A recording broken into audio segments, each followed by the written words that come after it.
Bonjour à toutes et à tous et bienvenue dans ce webinaire où nous allons parler de données, de comportement et d'une plateforme nommée Kumo. Donc moi je suis Barthélémy Bordeaux-Borominos, je suis psychologue social et président de Hajime AI.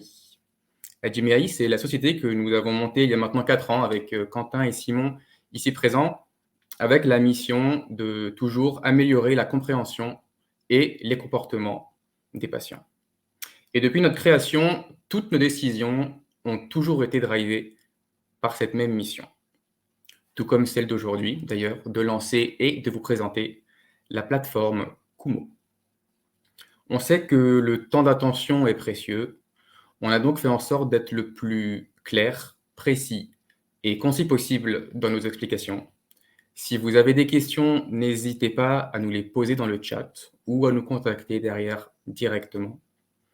Et en attendant, je laisse la main à Quentin qui va vous expliquer la partie comportementale, à Jean Loec, notre guest, ancien directeur des relations institutionnelles chez Viatris, qui va nous raconter l'intérêt de ces données pour un industriel pharmaceutique, et enfin à Simon, notre associé, pour une petite démonstration. À vous la main. Merci beaucoup. Alors, bonjour à tout le monde. Merci de vous être rendu disponible pour assister à ce webinaire. On m'a donné la lourde tâche de vous expliquer en quelques minutes en quoi consiste notre domaine d'expertise et je vais essayer de le faire. Donc, dans un premier temps, j'aimerais vous expliquer ce que c'est que la psychologie sociale, qui est notre domaine de prédilection. La psychologie sociale, c'est une branche un peu spéciale de la psychologie qui étudie les comportements des individus dans des contextes sociaux. Elle se concentre notamment sur la façon dont nous percevons et nous interprétons le monde qui nous entoure et quel impact peuvent avoir ces perceptions et ces interprétations sur notre comportement. Mais du coup, la deuxième question qui se pose, c'est qu'est-ce que c'est qu'un comportement? Eh ben, on peut le définir de la manière suivante. C'est une action envers une cible dans un contexte donné et avec une notion de temporalité. Je vais m'expliquer un petit peu plus précisément. Si je prends la proposition suivante, faire du vélo tous les matins au cours des 3 prochains mois, je retrouve bien mes 4 composantes et je décris donc un comportement. J'ai l'action de faire sur la cible vélo, dans le contexte tous les matins et au cours des 3 prochains mois qui me donne une manière de me projeter dans ce comportement sur une certaine temporalité. Alors vous allez me dire quel rapport entre ces composantes et le domaine de la santé?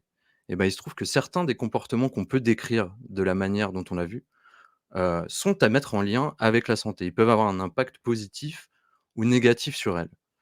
Imaginons que je prenne un comportement lambda, qui est le suivant: utiliser un stylo bleu pour écrire mes rapports pendant une semaine.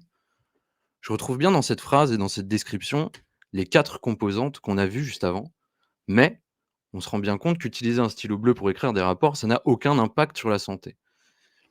Mais si j'approche une population donnée en étudiant un autre comportement qui serait celui, par exemple, d'arrêter de fumer définitivement au cours des 3 prochains mois, et ben ici, c'est totalement différent. On perçoit bien le lien direct qu'il y a avec la santé des individus.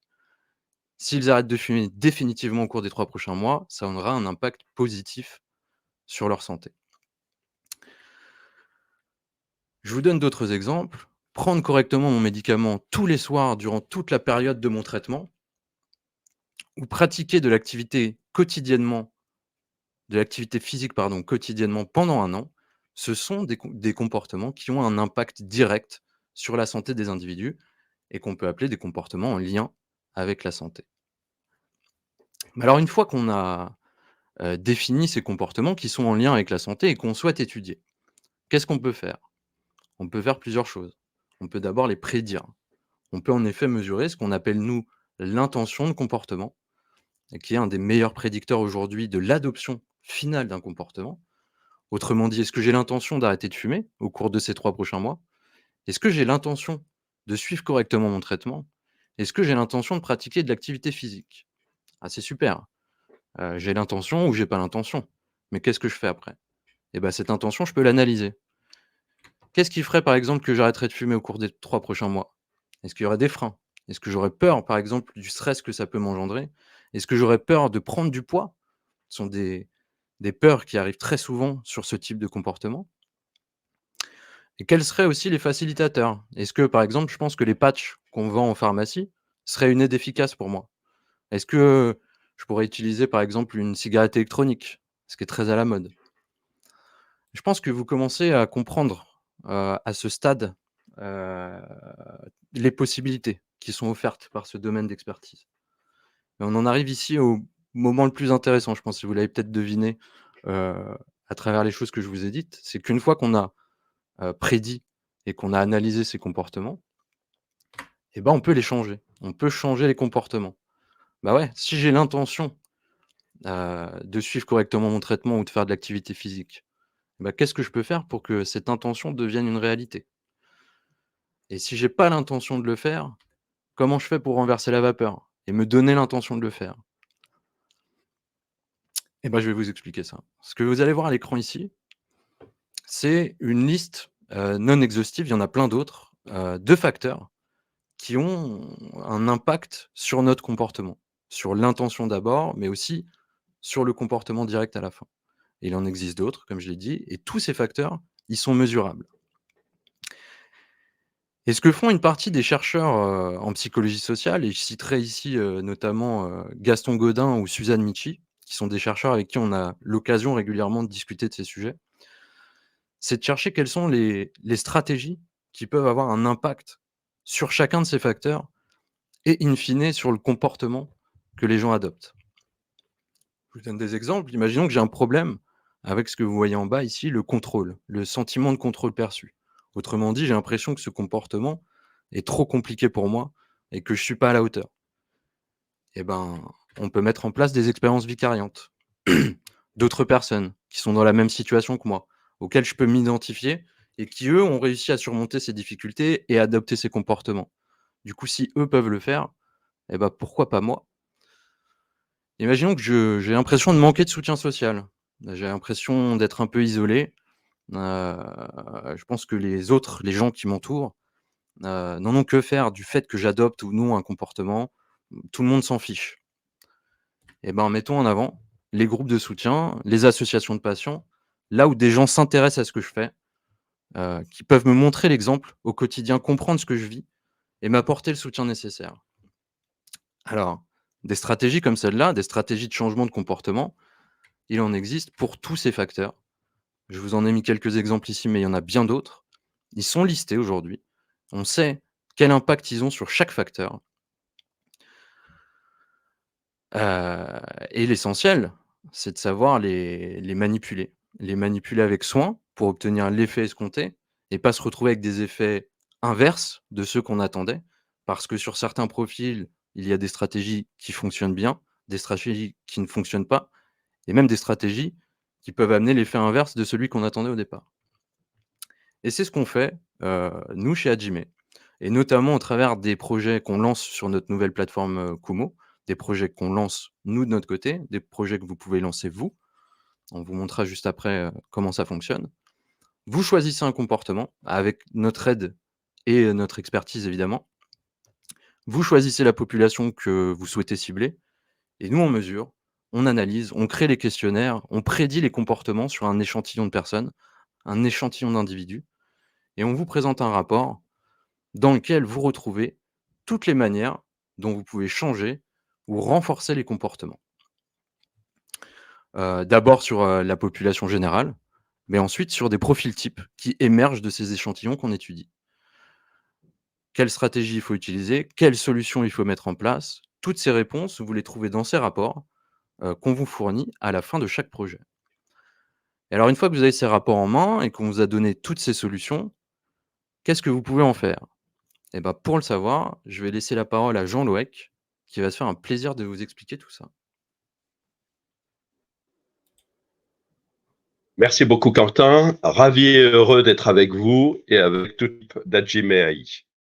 Alors, je soutiens avec force passion le projet Co, que je trouve assez original, unique, avec une démarche totalement innovante.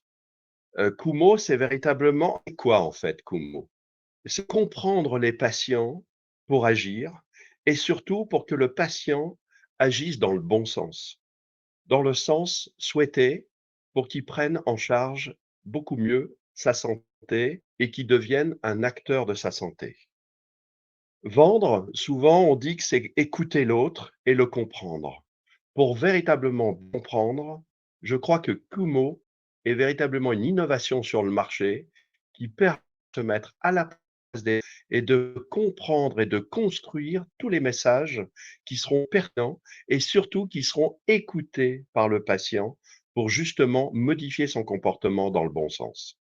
Alors Kumo, vous le voyez sur la slide, c'est en fait communiquer juste. Et là, je m'adresse aux équipes marketing. C'est communiquer en parlant le langage des patients et des utilisateurs. Souvent, on utilise une sémantique parfois un peu complexe, trop recherchée. On fait du marketing de masse, parfois du marketing ciblé, mais en fait, il faut véritablement se mettre à la place des patients. Sans les services marketing ont besoin de créer des idées pertinentes et surtout qui parleront à ceux qui les utiliseront. Quentin a utilisé un exemple tout à l'heure sur le sevrage tabagique.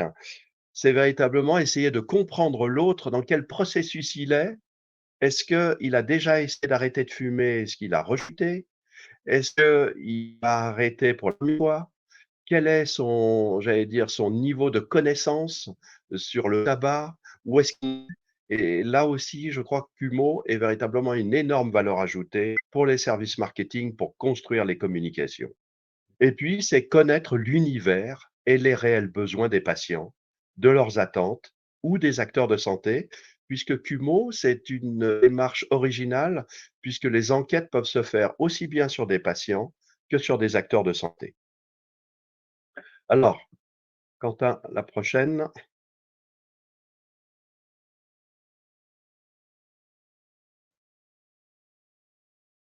Euh, Quentin, est-ce que je peux avoir le slide, s'il te plaît? Ah, normalement, elle est affichée. Hmm. Du coup, je ne la vois pas, donc c'est pas grave. Du coup, la prochaine slide que je ne vois pas, c'est pas grave. C'est un peu toutes les questions que peuvent se poser les équipes marketing. C'est créer les campagnes, créer des outils. Vous voyez un petit peu la liste de tout ce qui est affiché là-dessus. C'est toutes les questions qu'on peut se poser lorsqu'on va faire une campagne institutionnelle, lorsqu'on va lancer un produit, lorsque le ROI est évident, j'allais dire, à calculer et parfois pas évident du tout. Et il faut calculer le ROI le plus juste et réel possible. Une campagne institutionnelle, la création de patients ambassadeurs de ma marque, la volonté d'élargir la base client, je crois que c'est le rêve de tout marketeur et de tout laboratoire. Le souhait d'accroître la notoriété d'une marque, s'adresser aux patients en étant sûr de leur écoute. Souvent, quand les messages ne sont pas appropriés, on perd souvent l'écoute des patients. Et puis, je reviens sur le départ, une campagne marketing à créer, un lancement de produit, une communication grand public. Je pense qu'aujourd'hui, pour véritablement créer ces campagnes-là, qui soient les plus pertinentes possibles, les plus adaptées et celles qui vont connaître une écoute maximum, je pense qu'aujourd'hui, Kumo est une vraie valeur ajoutée pour ça. Prochaine slide. Alors, la finalité de Kumo, elle est simple. Souvent, quand on lance un produit ou qu'on lance une campagne, on va chercher sur le terrain la température. On le fait par des focus group qui sont généralement réalisés par les agences avec lesquelles les services marketing travaillent. Généralement, on fait 2 focus group avec 8 à 12 patients. C'est une première étape. L'autre étape, c'est véritablement Kumo, puisque Kumo, c'est pas rassembler 8 ou 20 patients, c'est en rassembler 400, 600, 800, 1000, peut-être 2000 ou 3000 ou 4000 patients. Et là, j'allais dire l'impact et la connaissance de tous les besoins patients, elle est évidemment beaucoup plus forte. On touche donc un très grand nombre de patients, ça c'est possible. On effectue un 360° où les patients s'expriment sans pression, de manière naturelle, avec spontanéité et franchise, et ça, c'est très important. Tout connaître des attentes pour créer ce qui n'existe pas encore. Donc, c'est aussi la prétention de Kumo, c'est de donner, j'allais dire, une analyse terrain tellement fines, tellement précises, qu'on va pouvoir créer des outils qui peut-être n'existent pas encore. C'est vraiment créer la différence dans les messages pour marquer une préférence et une écoute. Souvent, on parle des casques de réalité virtuelle augmentée. Moi, je dirais que Kumo, c'est véritablement l'empathie augmentée. C'est la capacité de se mettre à la place des patients, de mieux les comprendre pour pouvoir mieux communiquer avec eux.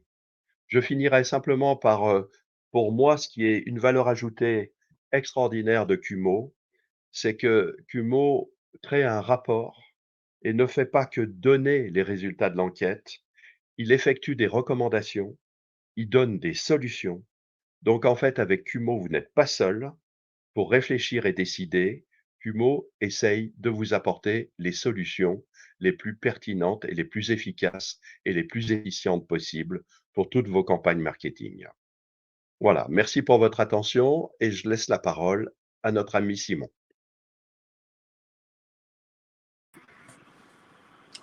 Merci Jean. Bonjour tout le monde. Non, je me suis trompé d'écran.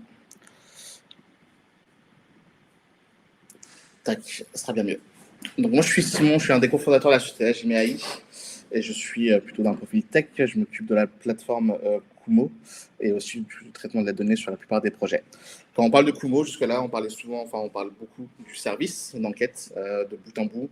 Mais Kumo, c'est aussi cette plateforme que je vais vous montrer et qui a pour but de mettre en lumière toutes les études qu'on peut faire avec nos partenaires et aussi de vous offrir un moyen plus digital, plus sympa de suivre vos propres enquêtes en temps réel. Donc, on vous transmettra le lien à la fin de la réunion et par mail également. Mais globalement, quand vous arriverez sur Kumo, vous pourrez voir deux choses principalement. La première, c'est la marketplace.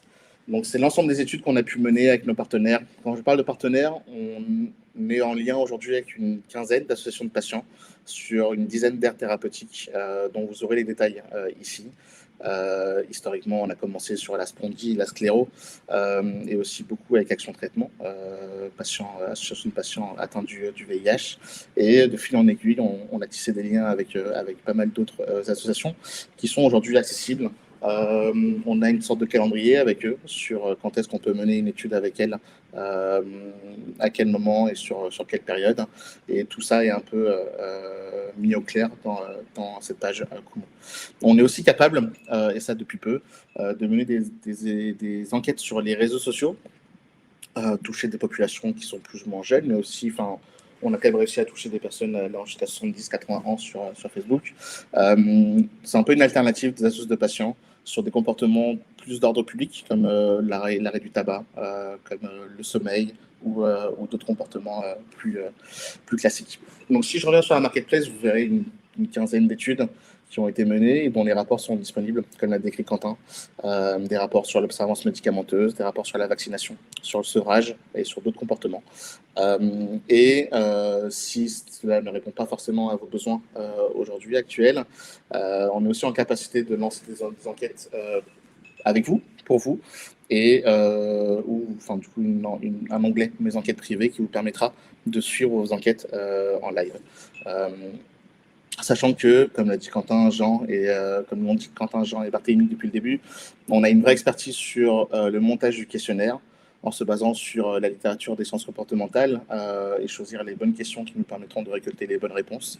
Donc, ce que vous a décrit Quentin, c'était principalement un des modèles qu'on utilise le plus, qui est le modèle de la théorie du comportement planifié. Mais suivant d'autres problématiques, on peut être amené à utiliser des modèles complémentaires. Par exemple, quand on utilise des comportements addictifs, on va rajouter quelques questions d'autres modèles.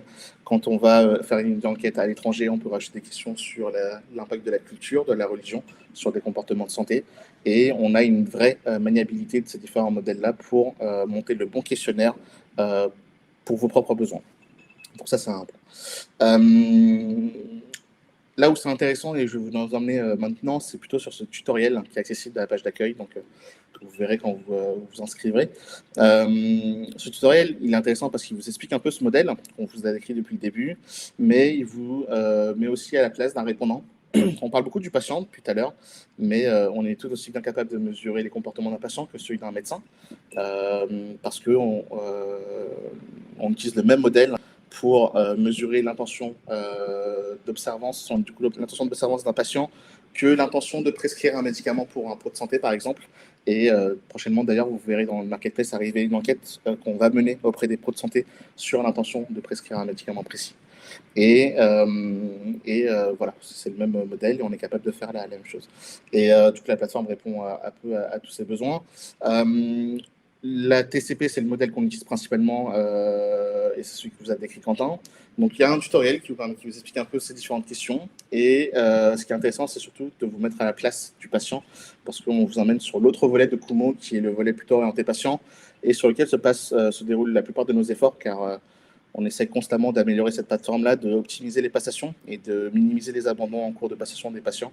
Donc, on cherche à apporter un côté un peu ludique et tout aussi informatif auprès du patient. Donc, là, une note d'information. Donc, la forme de ces modèles-là, parce que c'est vrai qu'on parle, on parle beaucoup de modèles, de facteurs, hein, mais globalement, ce sont des échelles de mesure, des questionnaires qui ont été validés par, par la littérature des sciences comportementales. Et nos questionnaires reposent en général sur une quinzaine de questions. Donc, on va avoir des questions sur l'attitude, comme l'a présenté Quentin tout à l'heure. Je vais essayer d'aller un petit peu vite et je vais répondre un peu au hasard. Ça n'aura pas forcément d'impact sur la fin. Des questions sur les normes sociales. Des questions sur le contrôle. Donc, toutes les questions sont à base d'échelle Likert. Donc, on laisse la personne répondre sur une échelle de 1 à 7, des fois de 1 à 5, suivant les thématiques. L'intention comportementale, des questions sur les barrières perçues.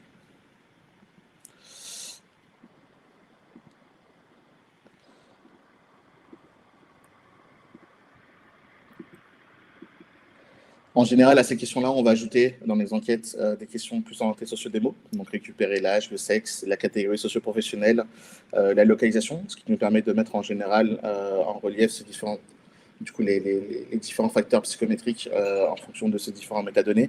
Et ça fait ressortir justement les personnatypes dont parlait Quentin tout à l'heure. On va essayer aussi de chercher à récolter les adresses mail.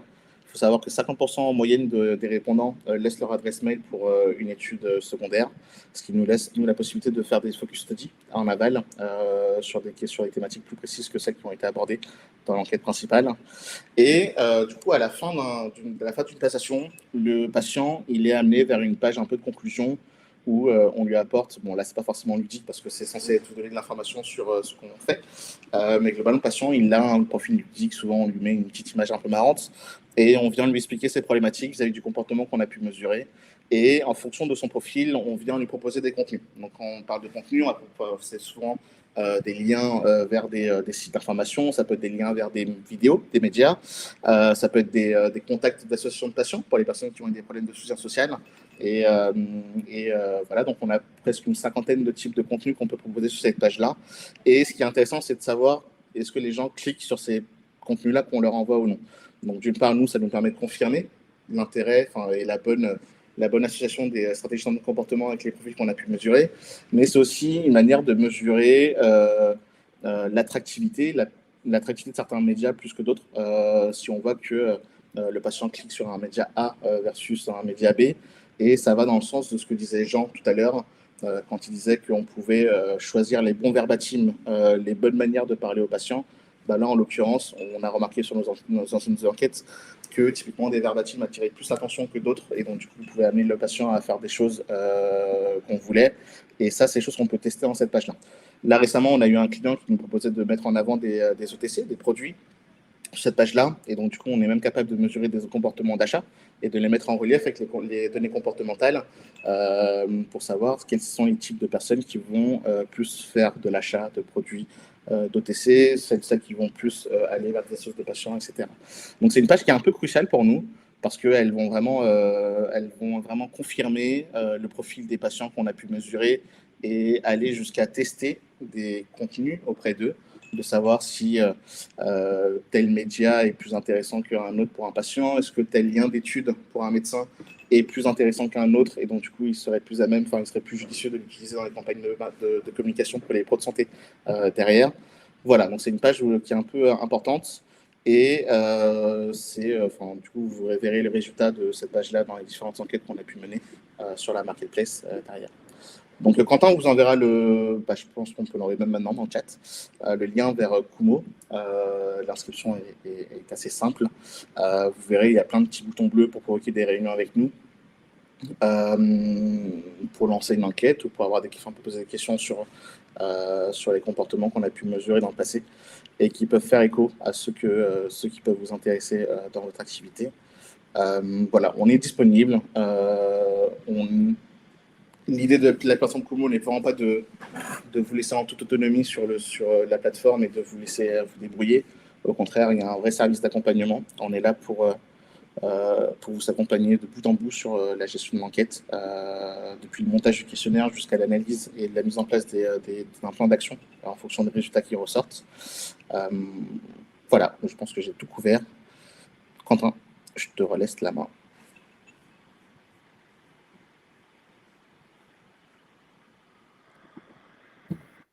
Je vais la reprendre en attendant.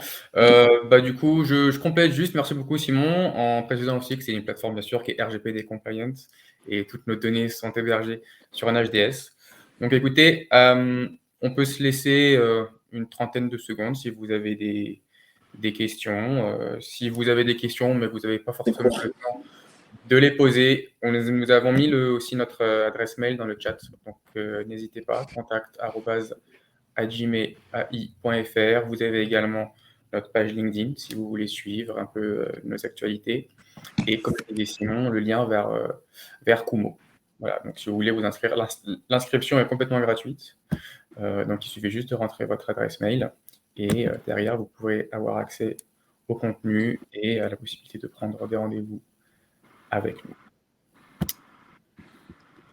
Donc, merci à tous. Je vois qu'il n'y a pas de questions. Parfait, ça veut sûrement dire que c'était très clair. Merci à tous d'avoir été présents. Merci aux intervenants pour leur intervention. Et on vous dit à très vite sur Kumo. Au revoir. Merci beaucoup.